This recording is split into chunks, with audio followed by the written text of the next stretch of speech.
저는 2020년 4월에 교회 집사로 뽑혔어요. 처음엔 제가 과연 잘할 수 있을까 하는 걱정에 많이 긴장했어요. 근데 형제 자매들이 붙들어주고 도와준 덕에 점차 원칙을 파악하게 되면서 사역을 좀 해나가게 됐죠. 나중에는 교회 리더로 뽑히면서 더 많은 사역을 맡게 됐어요.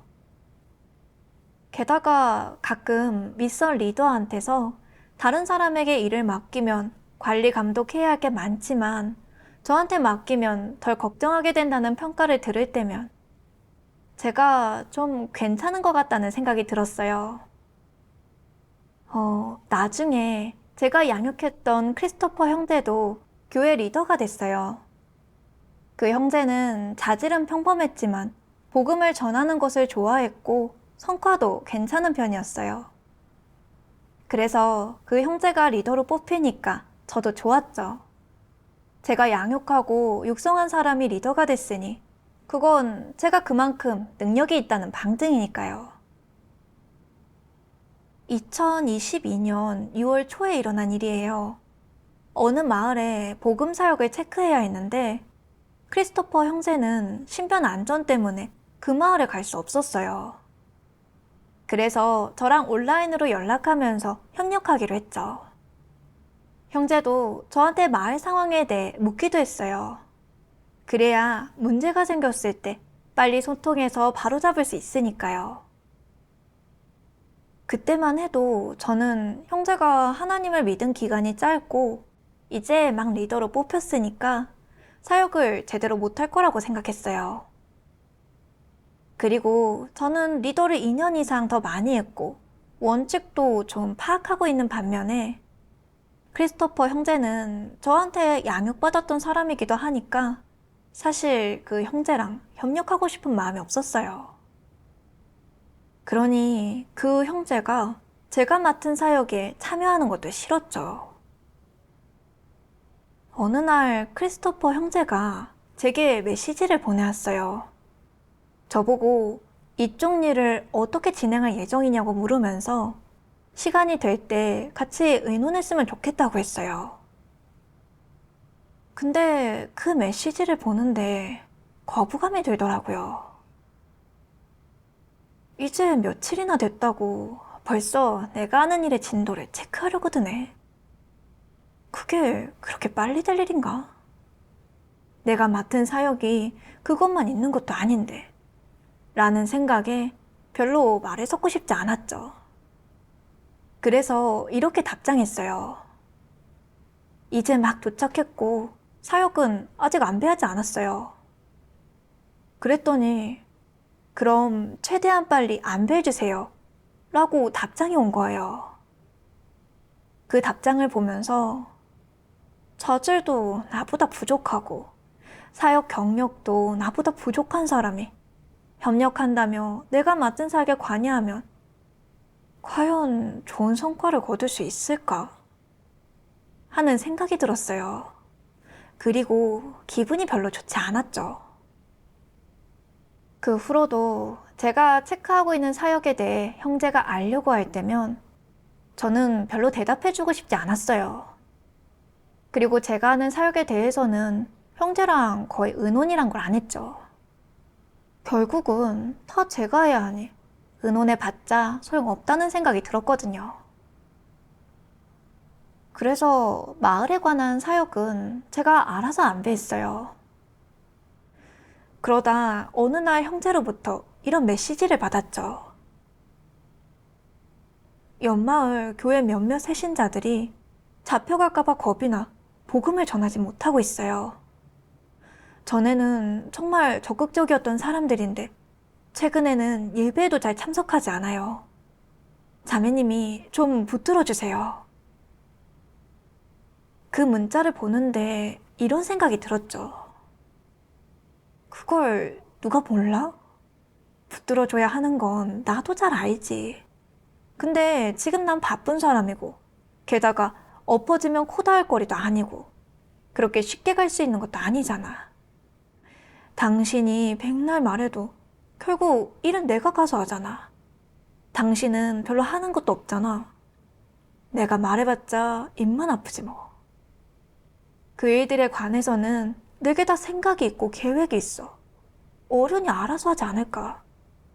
당신이 이래라 저래라 할 필요 없어. 그래서 이렇게 답장했어요. 아직 시간이 안 돼요. 세신자들이 낮에는 다 일하고 있어서 시간을 맞추기가 어렵네요. 그랬더니 이렇게 답장이 왔죠. 아, 네, 알겠습니다. 순간 형제가 제 눈치를 본다는 느낌이 들긴 했어요. 다른 사람이었으면 분명 사역에 대해 자세하게 물어봤을 텐데. 제가 그런 식으로 나오니까 더 물어보기도 뭐했던 것 같아요. 그 후에도 저는 형제랑 사역에 관해서는 의논이란 걸 하지 않았어요. 형제가 사역에 대해 의논하자며 언제 시간이 되냐고 물어보면 다른 할 일이 있으니까 나중에 보자고 미뤘어요. 가끔 시간이 돼도 형제를 찾지 않고 다른 일을 처리했죠. 서서히 제가 맡은 3개 팀의 형제자매들도 본분을 이행할 때 제각각으로 일할 뿐 의논도 잘 하지 않고 조화롭지 못했어요. 예배 때에도 다른 교회에 비해 활기가 없었고 복음 사역에서도 좋은 성과를 거두지 못했어요. 당시 저는 저부터 다른 사람과 조화롭게 협력하지 못하니까 하나님께서 그 일을 통해 저를 일깨워 주신다는 느낌이 들었어요. 하지만 한편으로는 스스로를 합리화할 핑곗거리를 찾기도 했죠. 제가 형제랑 협력을 안 하는 게 아니라 정말 해야 할 다른 일들이 있었던 거고 그 형제랑 같이 의논할 시간도 부족했던 거라고요. 그렇게 전 여전히 독불장군처럼 일했죠. 한 번은 크리스토퍼 형제가 저랑 그 3팀의 각 책임자들과 모여서 본분에 존재하는 문제점을 정리해서 교제하자고 했어요. 그때 형제는 하나님의 말씀의 결부에 이렇게 말했죠. 하나님 말씀에 보면 본분을 이행할 때 걸리는 부분이 있으면 잠시 멈추고 문제를 찾아 정리하면서 어떤 착오가 있는지 찾아보라고 하셨어요. 지금 우리는 본분을 이행하면서 조화로운 협력이 없고 마음을 같이 하는 것도 없이 제각각 일을 하고 있어요. 그리고 제대로 형제자매들을 붙들어주지도 못해서 사역에 별다른 진전이 없어요. 앞으로 소통을 많이 하고 의논도 많이 하고 잘 협력하면서 사역을 잘 해나갑시다. 그러면서 다른 교회에 좋은 실행 방식을 공유해줬어요. 하지만 전 그 말이 귀에 들어오지 않았죠. 여전히 제 방식대로 했죠. 결국 3개월간 제가 맡은 사역은 이렇다 할 성과가 보이지 않았어요. 그 후 제가 머물던 마을에 간부 5명이 찾아와서 이것저것 캐묻고 제 휴대폰까지 검사하려고 했어요. 그리고 다시 한번 이곳에서 복음을 전한다면 붙잡아서 관할 구청에 넘기겠다고 경고까지 했어요. 그제서야 저는 조금 느낌이 들었어요. 왜 나한테 이런 일이 생겼을까? 그러면서 최근 몇 개월간 본분 이행에서 성과가 미미하고 형제랑 사역관의 의논도 잘 하지 않았던 게 생각났어요. 그러니 이는 하나님께서 공과를 배우라고 저에게 일깨워 주시는 상황인 거죠. 그런데 제가 반성하지 않고 바로잡지 않는다면 이 본분을 더는 이행할 수 없게 될 것 같더라고요. 8월 말쯤이었어요. 몇몇 사역자들이 모여서 제가 그 마을을 떠나야 할지 말아야 할지에 관해 의논했죠. 그때 팀장이 저에게 물었어요. 자매님이 그 마을에 3개월 동안 있었지만 별다른 성과가 없었는데 혹시 뭔가를 깨달은 게 있나요? 그때 전 별로 없다고 했어요. 그러니 말해주더라고요. 이런 일이 생겼을 때 자기 문제가 뭔지 돌아봐야 하지 않겠냐고요. 형제 자매들이 저에 대해서 협력할 줄 모르고 항상 독단적이고 사회관에 의논하려고 해도 연락도 안 된다고 제보했다고 했어요. 처음에 저를 이 마을에 파송한 건 형제 자매들을 이끌고 복음 전파에 앞장서라고 한 건데 자기 역할을 해내지 못했다고 했죠. 그때 다른 팀장도 한마디 하더라고요.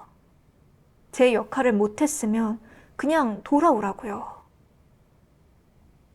정말 얼굴이 화끈거렸고 말 한마디 한마디가 가슴에 꽂혔어요. 그 순간 전 정말 쥐구멍이라도 숨고 싶었고 억울한 마음까지 들었어요. 제가 아예 협력을 안 한 것도 아니고 사역의 성과가 미미한 게 온전히 제 문제만은 아니라는 생각이 들었거든요. 그 지역은 워낙 정부에서 심하게 핍박하는 데다가 저는 다른 사역까지 맡고 있는 상황이었는데 아무런 역할도 못했다는 말을 하니 억울했죠. 팀장은 추가로 어떻게 생각하냐고 저에게 물었는데 뭐라고 하면 좋을지 모르겠더라고요. 그래서 대답했죠. 돌아가겠다고요. 대답하고는 바로 통화를 종료했고 저는 침대에 얼굴을 묻고 엉엉 울었어요. 자매는 그곳에서 제 역할도 못했는데 거기에 더 있어서 뭐 하겠어요? 제 역할을 못했으면 돌아와요. 이런 말들이 계속 제 귓속을 맴돌았고 생각할수록 저는 점점 더 소극적으로 변했어요. 며칠 동안은 계속 하나님께 기도했고 리더도 교제를 나누면서 도와줬어요. 그제야 그동안의 제 상태에 대해 돌아보게 됐어요. 보니까 무슨 일이든 다 저 혼자 결정했고 형제를 무시하고 사역에 대해 의논하기도 싫어했었죠. 형제가 사역에 관해 의논하자고 해도 저는 바쁘다는 핑계를 댔는데 사실은 형제가 제 사역에 관여하는 게 싫었던 거예요. 저는 분명 폐괴성품대로 하면서 사역에 지장을 주고 있었고 책망과 훈계가 임했지만 여전히 억지를 부리고 있었어요. 정말 너무 이성적이지 못했어요. 형제 자매들이 저에 대해서 독단적이고 의논할 줄 모른다고 제보한 건 정말 심각한 문제라는 생각이 들었어요. 그래서 관련된 하나님의 말씀을 찾아봤죠. 전능하신 하나님 말씀. 어떤 적그리스도들은 겉으로 볼 때 주변에 조력자와 파트너가 있다. 하지만 실제로 일이 닥칠 경우 그는 다른 이의 말이 아무리 옳아도 듣지도 않는다. 심지어 아예 참고하지도 않고 그 일에 관해 교제하거나 토론하는 경우는 더더욱 없다. 아예 신경조차 쓰지 않고 다른 일을 안중에도 두지 않는다. 그저 보여주기식으로 형식적으로만 남이 말하는 것을 들을 뿐 마지막에 결정을 내릴 때는 여전히 그가 결정권을 갖는다. 다른 이가 말해봤자 아무 의미도 소용도 없다. 예를 들어 두 사람이 어떤 일을 책임지고 하는데 그중 한 사람에게 적그리스도의 본질이 있다고 해보자. 그는 어떤 모습을 보이겠느냐? 무슨 일이든 자기 혼자서 시작하고 물어보고 처리하고 해결할 뿐 대부분의 경우 파트너에게 전혀 알려주지 않는다. 그가 보기에 자신의 파트너는 어떤 존재냐? 조수가 아니라 그저 장식품일 뿐이다. 적그리스도의 눈에는 그의 파트너가 전혀 없다. 무슨 일이 있으면 그는 생각해보고 실행 가능하다 싶으면 모두에게 그렇게 하라고 통지한다. 다른 사람에게 네 문제에 대해 물어볼 권리가 없다. 그가 다른 사람과 협력하는 것의 본질은 무엇이냐? 사실 한 사람이 결정권을 가지고 있고 어떤 문제가 생기든 다른 사람과 상의하지 않고 혼자 사역을 책임진다. 그의 파트너는 장식품이 되어버린다. 그는 일할 때 늘 독단적으로 굴며 누구와도 협력하지 않는다. 그는 사역할 때 누구와도 소통하거나 교류하지 않는다. 항상 혼자 결정하고 문제가 생겨도 혼자 처리한다. 많은 경우 다른 사람은 그가 일을 다 끝내고 처리한 후에야 그 일에 대해 알게 된다. 누군가 이렇게 말한다. 일이 생기면 우리와도 교제해야죠. 그 사람은 언제 처리한 거예요? 어떻게 처리한 거죠? 우린 왜 몰랐던 거죠? 그는 설명해 주지도 상대하지도 않는다. 그의 파트너는 그에게 아무 쓸모가 없는 존재이다. 그저 액세서리, 장식품에 불과하다. 무슨 일이 생기면 그는 궁리에 본 후 결정을 내리고는 하고 싶은 대로 한다. 그의 곁에 사람이 몇이 있든 마치 아무도 없는 양 다른 사람을 투명인간 취급한다. 이런 식이면 다른 사람과 협력할 때 그에게 실질적인 면이 있을 수 있겠느냐? 없다. 그저 형식적이고 이름만 걸어놓았을 뿐이다. 다른 사람이 이런 일이 생겼는데 왜 모두와 교제하지 않는 거죠? 라고 말하면 그는 사람들이 뭘 알아요? 난 팀장이에요. 내가 결정하면 그만입니다. 라고 대답한다. 또 그럼 왜 당신 파트너와 교제하지 않은 거예요? 라고 말하면 얘기해 봤어요. 별 의견이 없더군요. 라고 대답한다. 그는 상대가 별 의견이 없다, 주관이 없다라는 이유로 자신의 이런 독단적인 행위를 덮어버리곤 전혀 반성하지 않는데 이런 사람이 진리를 받아들이는 건 더 불가능하다. 이것은 적그리스도의 본성 문제다. 하나님은 적그리스도의 행태를 폭로하셨는데 적그리스도는 항상 독단적이고 다른 사람과 협력하지 않으며 늘 혼자 결정하고 혼자 결단을 내린다고 하셨어요. 협력하는 형제자매가 있어도 전혀 의논하지 않고 다 자기 혼자 생각하고 행동으로 옮긴다고 하셨죠. 게다가 다른 사람의 의견을 수렴하지 않고 항상 자기 의견만 고견이라고 여기며 타인을 얕잡아 보는데 적그리스도는 협력하는 형제자매를 그저 장식품처럼 공기처럼 여긴다고 하셨어요. 반성해보니까 저도 그랬더라고요. 크리스토퍼 형제랑 협력하게 됐을 때 저는 형제가 자질도 일반적이고 사역 능력 면에서나 경력 면에서나 저보다 부족하니까 제 사역에 관여하는 걸 싫어했어요. 게다가 저는 형제보다 리더 본부는 오래 했고 아는 것도 더 많으니까 그 사역들은 충분히 혼자 안배할 수 있고 어차피 형제는 좋은 제안을 내놓지도 못할 것이니 의논해봤자 소용없다고 생각했거든요. 그래서 형제가 사역을 어떻게 할 계획이냐고 물어보면 저는 거부감을 느꼈던 거예요. 제가 오자마자 제 사역 진도를 물어보니 저보다 높은 위치에 있는 것처럼 느껴져서 잘 상대해주지도 않았어요.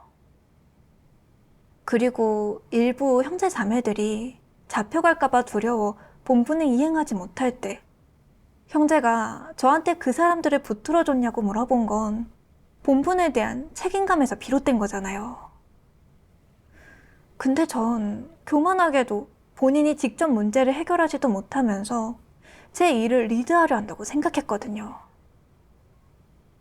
나중에 모임에서 문제점을 정리할 때 형제자매들이 실행의 길을 알려줘도 저는 하나도 받아들이지 않았어요. 제가 다른 사람과 협력하지 않고 독단적으로 행하고 타인의 제안을 수렴하지도 않으니까 결국 본분 이행에 아무런 성과도 없었던 거예요.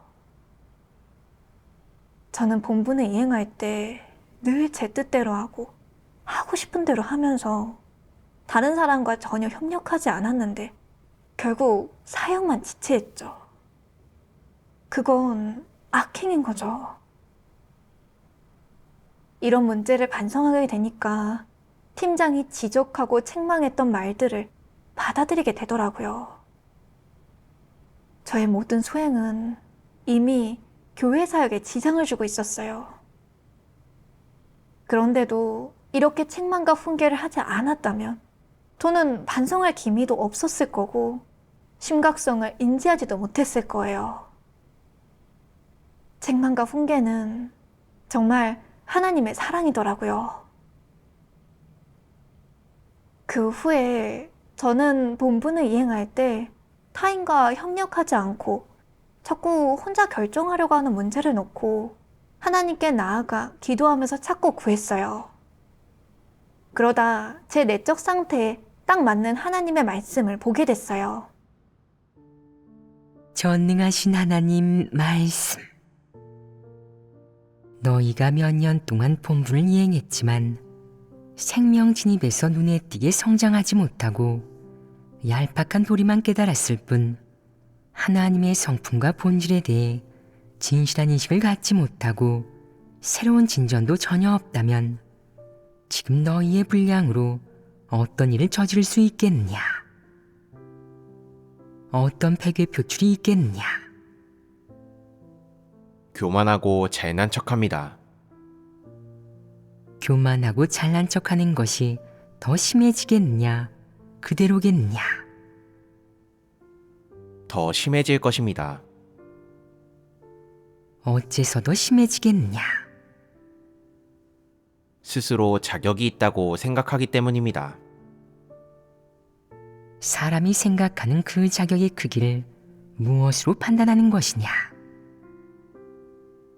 몇 년 동안 그 본분을 이행했는지, 얼마나 많은 경험을 총결했는지에 따라 판단하지 않겠느냐? 그렇게 하다 보면 너희는 서서히 자격과 서열을 따지게 되지 않겠느냐?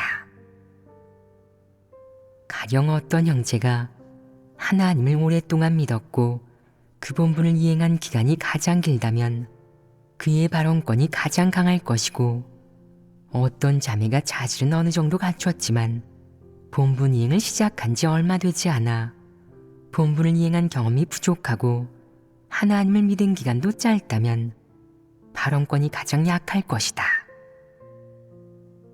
발언권이 가장 강한 사람은 내가 이 정도 자격을 갖췄으니 내가 이행한 본분은 합격이야. 나는 이미 정점까지 추구했으니 더 이상 추구해야 할 것도 진입해야 할 것도 없어. 나는 본분을 제대로 이행했고 사역도 비교적 잘 해냈으니 하나님도 만족하실 거야. 라고 생각할 것이다. 이렇게 답보 상태가 시작된다. 이것이 진리 실제에 진입한 모습이겠느냐? 이것은 정죄된 것이다. 아직 진리 생명을 얻지 못했으면서 미천이 있다고 생각하고 자격과 서열을 따져 하나님이 상을 주길 기다린다면 이는 교만한 성품을 드러낸 것 아니겠느냐? 사람이 미천이 없을 때는 조심하고 신중을 기할 줄 알고 잘못을 저지르지 않도록 스스로를 일깨우지만 미천이 생기면 교만해지기 시작한다. 자신이 괜찮다고 생각하면서 기존 상태에 안주하게 된다. 이럴 때 사람이 바울처럼 하나님께 상과 면류관을 달라고 요구할 수 있지 않겠느냐? 그러면 사람과 하나님이 어떤 관계가 되겠느냐? 창조주와 피조물의 관계가 아니라 순전히 거래 관계가 된다. 이렇게 되면 사람과 하나님 사이에 아무런 관계도 없게 되고 하나님은 사람에게 얼굴을 가릴 것이다. 이것은 위험한 신호다. 하나님께서 폭로하신 것처럼 사람이 진리를 추구하지 않고 자기를 알지 못하는 경우에는 한 분야의 본분을 이행한 기간이 길면 스스로 경력도 쌓이고 미천이 생겼다고 생각해서 자격과 서열을 따지고 타인을 무시하게 되는 거였어요. 그리고 교만한 성품은 점점 더 커져서 본분을 이행할 때 진리 원칙을 구하지 않고 타인과 협력하지도 않고 독단적으로 자기가 하고 싶은 대로 하면서 하나님을 대적하는 길을 가게 될 수밖에 없죠. 저는 하나님을 믿은 뒤로 계속 본분을 이행했고 리더직도 2년 넘게 했으니까 이만하면 신앙생활도 오래 했고 사역 능력도 좀 있고 경력도 좀 쌓였다고 생각하면서 교만해지기 시작했던 거예요. 그래서 다른 사람을 양성하고 다른 사람의 사역을 체크하라는 말을 들었을 때 너무 좋아했죠. 하지만 크리스토퍼 형제가 저랑 협력하게 되고 제가 맡은 사역에 관여하려고 할 때는 싫었어요. 그 형제는 제가 양육하고 육성한 사람이니까 저보다 자질적으로 부족하고 이제 막 훈련받기 시작해서 사역 경력도 부족한 사람이라고 생각해 제 사역에 관여하는 걸 싫어했어요. 그래서 형제가 새신자를 붙들어 줬는지 사역은 어떻게 안배하고 있는지 물어볼 때 저는 짜증이 나서 형제를 무시했어요. 굳이 형제랑 의논할 필요가 없다고 생각했고 의논해도 어차피 좋은 제안을 주지도 못할 것이고 형제가 없어도 저는 사역을 잘할 수 있다고 생각했죠. 그래서 형제랑 협력을 하지 않고 같이 의논도 하지 않고 대부분의 일들을 제가 결정하고 안배했어요. 그냥 형제를 허수아비로 만든 거예요. 하나님은 본분을 이행할 때 다른 사람과 협력하는 법을 배우라고 하셨어요. 사실 그것도 본분 이행 과정에서 매우 중요한 원칙이잖아요. 근데 전 하나님의 요구와 하나님 집의 원칙을 무시했던 거죠. 항상 제가 능력 있고 저 혼자서도 충분히 할 수 있는 사역이니까 굳이 다른 사람의 협력이 필요하지 않다고 생각했어요. 저는 다 잘한다고 생각해서 제 사역은 관리 감독을 받을 필요가 없는 것처럼 굴었던 거죠. 전 정말 너무 교만하고 방자한 사람이었어요. 저는 교만한 성품 때문에 아나무인이었고 마음에 하나님의 자리도 없었어요. 하나님에 대한 경외심이 아예 없었던 거죠. 정말 하나님과 맞서는 길로 가고 있었어요. 처음에 그 마을에 들어갔을 때만 해도 본분을 잘 이행해서 하나님을 흡족해 해드리겠다고 생각했었는데 생각과 다르게 그 지경까지 가게 됐어요. 어떻게 삐뚤어진 길을 가면서도 아무것도 느끼지 못하고 왜 그렇게 교만하게 굴고 무감각했나 싶더라고요. 계속 그대로 나간다면 하나님의 사역에 회방을 놓은 적그리스도가 될 거고 결국은 하나님의 의에 드러나 도태되겠더라고요. 그럼 저의 신앙생활도 종점에 다다르게 되는 거잖아요. 이런 걸 깨닫게 되니까 덜컥 겁이 났어요. 그래서 조용히 기도했죠. 하나님, 제가 교회 사역을 방해하는 짓을 저질렀습니다. 이제는 저의 패괴함과 문제의 심각성을 깨달았습니다. 더는 패괴 성품에 따라 하나님을 대적하지 않고 회개하고 싶습니다. 그리고 저는 항상 사람의 자질과 사역 경험을 중요하게 보는데 이 관점은 어디가 잘못됐는지 본분 이행에서 가장 중요한 게 뭔지를 생각하면서 하나님의 말씀을 찾아봤어요. 전능하신 하나님 말씀. 하나님 집에서는 무슨 일을 하든 모두 네 사업이 아니다. 그것은 하나님 집의 사역이고 하나님의 사역이다. 너는 항상 이 점을 인지하고 인식해야 한다. 이건 저 자신의 일이 아닙니다. 저는 본분을 이행하고 있고 제 책임을 다하고 있고 교회 사역을 하고 있습니다. 이건 하나님이 제게 맡기신 부탁입니다. 제가 하나님을 위해서 일하는 것은 제 본분이지 사적인 일이 아닙니다.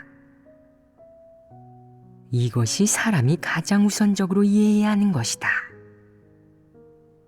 네가 본분을 사적인 일로 여겨서 일할 때도 진리 원칙을 구하지 않고 자신의 속셈, 관점, 의도에 따라 행동한다면 잘못을 저지르기 쉽다. 네가 본분을 사적인 일과 확실히 구분해서 그것이 본분임을 안다면 어떻게 해야 하느냐? 하나님 요구를 구하고 원칙을 구해야 합니다. 그렇다. 만약 일이 닥쳤을 때 진리를 알지 못하고 생각은 있지만 아직 명확하지 않을 때는 진리를 깨달은 형제자매를 찾아 교제해야 한다. 이것이 진리를 구하는 것이고 본분을 대할 때는 이런 태도를 가장 먼저 갖춰야 한다. 네 생각에 이렇게 하는 것이 적합하다고 해서 그렇게 규정하고 또 결정짓지 말아라. 그러면 쉽게 문제가 생길 것이다. 네가 매일 어떤 일을 만나고 얼마나 많은 사역을 하고 얼마나 많은 노력을 기울이는가에 관계없이 하나님은 네가 그 일들을 대하는 태도가 어떤지를 보려 한다. 네가 그 일들을 하는 태도, 행동 방식은 무엇과 관계가 있느냐? 네가 진리를 추구하는지 아닌지와 관계가 있고 네 생명 진입과도 관계가 있다. 하나님은 네 생명 진입을 보고 네가 가는 길을 보려 한다. 네가 가는 길이 진리를 추구하는 길이고 네가 생명 진입이 있다면 본분을 이행할 때 다른 이와 조화롭게 협력할 수 있고 본분 이행은 쉽게 합격할 수 있다. 하나님은 분명하게 말씀해 주셨죠. 하나님 집에서 이행하는 본분은 아무도 간섭하지 않으니까 자기 일처럼 하고 싶은 대로 해도 되는 게 아니라고요. 본분 이행은 하나님 집의 사역과 연관이 있는데 다른 사람과 협력하지 않고 독단적으로 행하면 쉽게 사역에 회방을 놓게 된다고 하셨죠. 또한 하나님께서 사람을 보실 때는 신앙생활한 기간이나 사역한 경력이나 사역한 양을 보시는 게 아니라 진리를 대하는 자세, 본분을 이행하는 출발점, 방향성, 가는 길이 진리를 추구하는 길인지를 보신다는 걸 깨닫게 됐어요. 진리를 구하지 않고 다른 사람의 맞는 말도 받아들이지 않고 뭐든 혼자 결정하면 결국 본분에서 좋은 성과를 거둘 수 없는 거죠. 저는 제가 자질이 있다고 생각했고 리더직도 오래 했고 사역한 경력도 쌓였으니까 그걸 미천으로 삼았고 그거면 본분을 잘 이행할 수 있다고 생각했죠. 사실 그런 경험과 자질이 진리 원칙을 갖췄다는 의미는 아니잖아요. 그건 단지 본분을 이행하기 위한 도구일 뿐이죠. 보니까 저는 제 경력과 자질을 진리 원칙이 있는 것으로 여기고 있었기 때문에 제가 진리를 알고 있고 진리 원칙대로 일한다고 착각했던 거예요.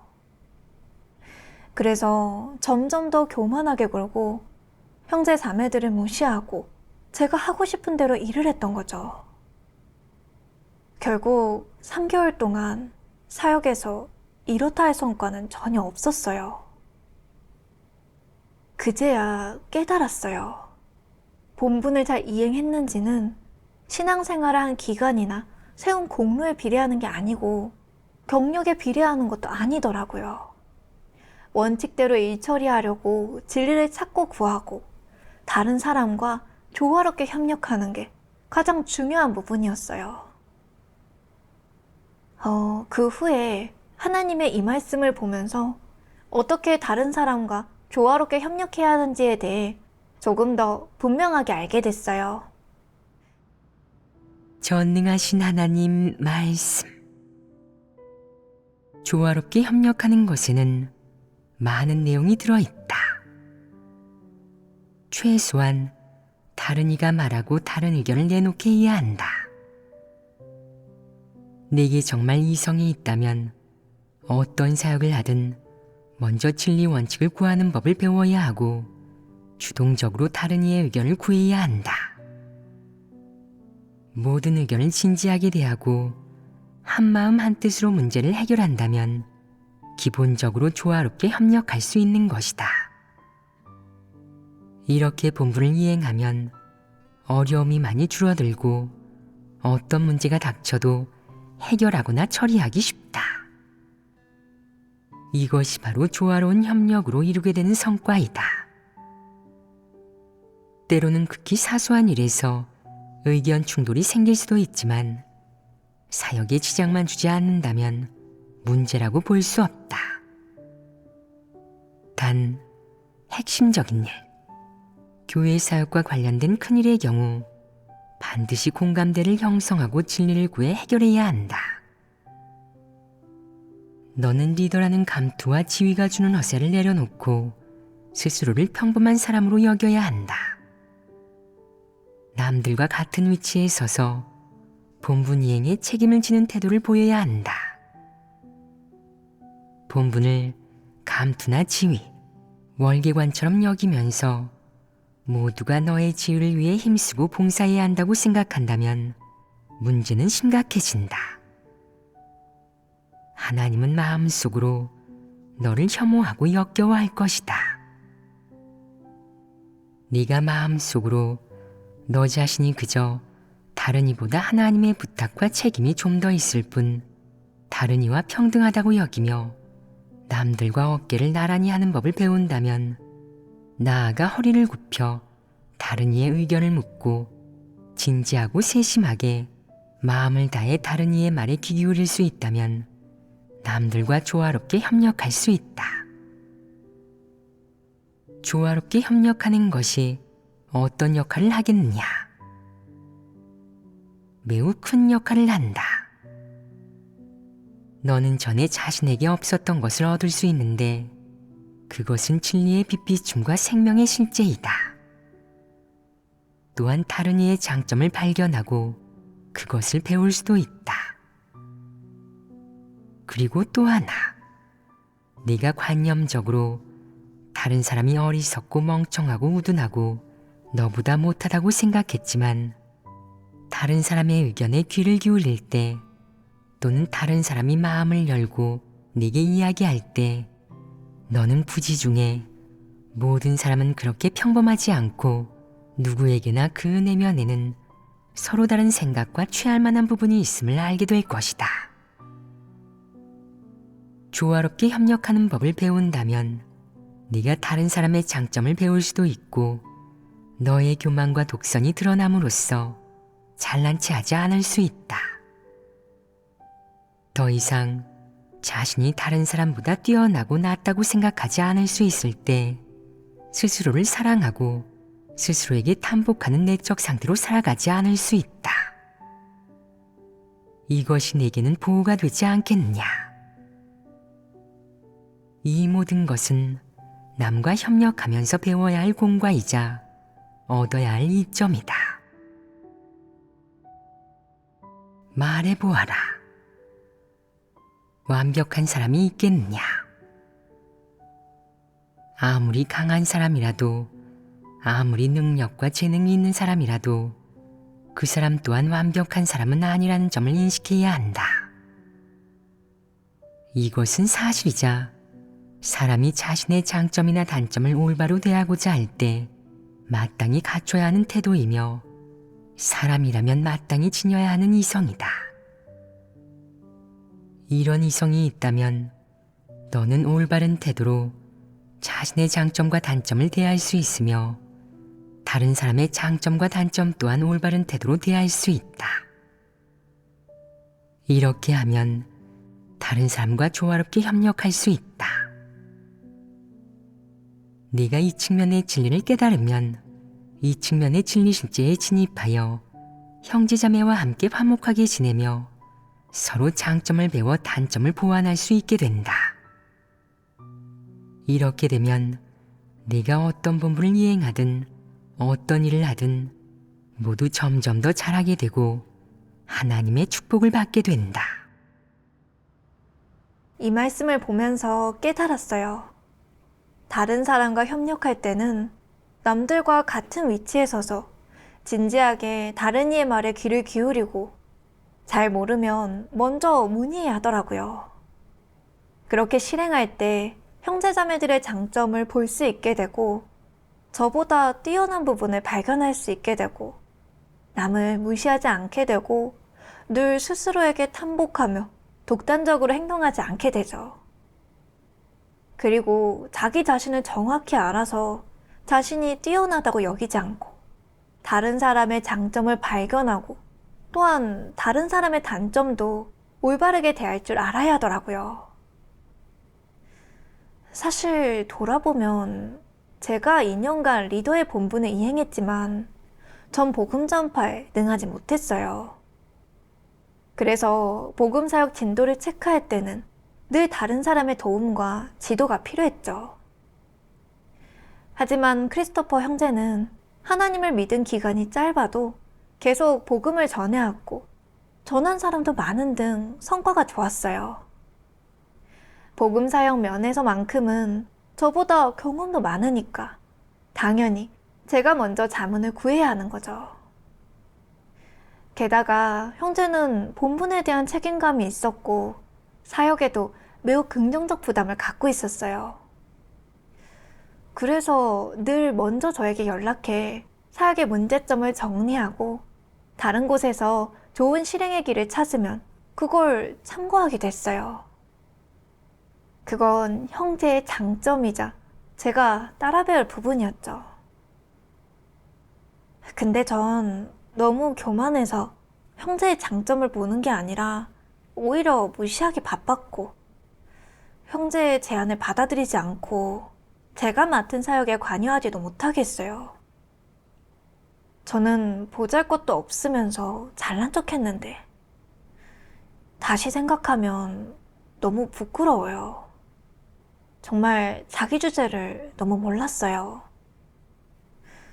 조금이라도 일찍 형제와 조화롭게 협력했더라면 사역이 그 정도까지 지장받지 않았을 텐데 지금 와서 생각하니까 너무 후회가 돼요.